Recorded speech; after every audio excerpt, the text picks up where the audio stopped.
Hello everybody, Wild Bill for America here, and I do believe I have discovered a new religious cult. I recently advised a man to get rid of his Glock because I consider them to be unsafe. And man, the viciousness of some of the responses, you would have thought that I had peed on the holy rock of Mecca. Now, just about all of them were obviously people with no real-life combat experience. Sorry guys, but participating in 1,000 imaginary gunfights does not make you an expert. Even the ones who claim to be firearms instructors obviously lacked real-world experience. They sounded like the Munchkins. Keep your finger off the trigger. Keep your finger off the trigger. Keep your finger off the trigger. That's the problem. Glocks tend to go bang when your finger is off the trigger. One photo on the net showed a guy with a bloody hole in his rear end because he was sitting in the passenger seat of a car, and when he twisted around to fasten his seatbelt, the Glock went off in the holster. My favorite letter was from a guy who wrote to tell me how much he likes his Glock. Paid $150 for it. Said he got it cheap because the previous owner shot himself in the leg. But probably the most damning evidence came from Glock's top executive, Paul Januzzo, in an interview with Bloomberg.com. He said that Glocks are as safe as comparable handguns, but he didn't stop there. He went on to say, the one problem is that they go off sometimes when they aren't supposed to. Gee, do you think that Glock's top executive knows what he's talking about?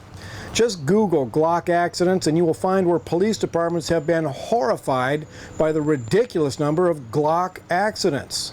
Okay, let's talk real life.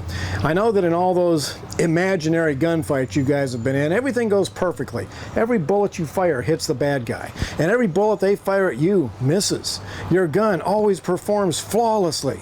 And I wouldn't be surprised if there was always a pretty girl in those dreams swooning over her gunfighting hero. Well, guess what, guys? Real life is nothing like that. I don't know how many times I was chasing a bad guy in the dark, pushing through the brush with a gun in hand, hoping to see the bad guy before he could shoot me.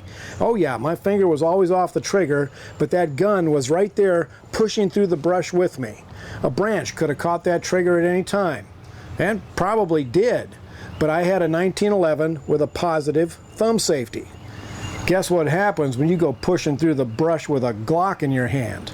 Or how about when bullets do fly and you end up belly crawling with your gun in front of you, desperately trying to spot the bad guys? Oh yeah, your finger should be off the trigger, leaving that trigger free to get bumped by anything that might be on the ground with you. But you know where most Glock accidents happen? When reholstering. Now, if you are properly trained, then you know that when it's time to reholster, you continue to scan for threats as you reholster. Finger off the trigger. And that is when your jacket or the restraining strap on the holster can trip the Glock trigger. That's why we hear so much about Glock leg. Want some fun reading? Google Glock leg. Now, as I said, my personal favorite is a good revolver. That's what I enjoy shooting the most, which means that's what I practice with the most. One knucklehead wrote that if I bring a 6-shot revolver against a 15-shot Glock, I will lose every time. Yeah, that's only if arithmetic decides gunfights. If you really want to carry an auto, fine. I carried a 1911 for 10 years and I was good with it. Next to that, I recommend either the Beretta or the SIG. But if you insist on carrying a Glock, remember this Wild Bill bullet of truth. Glocks are the pit bulls of the gun world. A lot of people love them, but they're ugly and sometimes they bite their owners. This is Wild Bill for America. Thank you for watching, and America bless God again.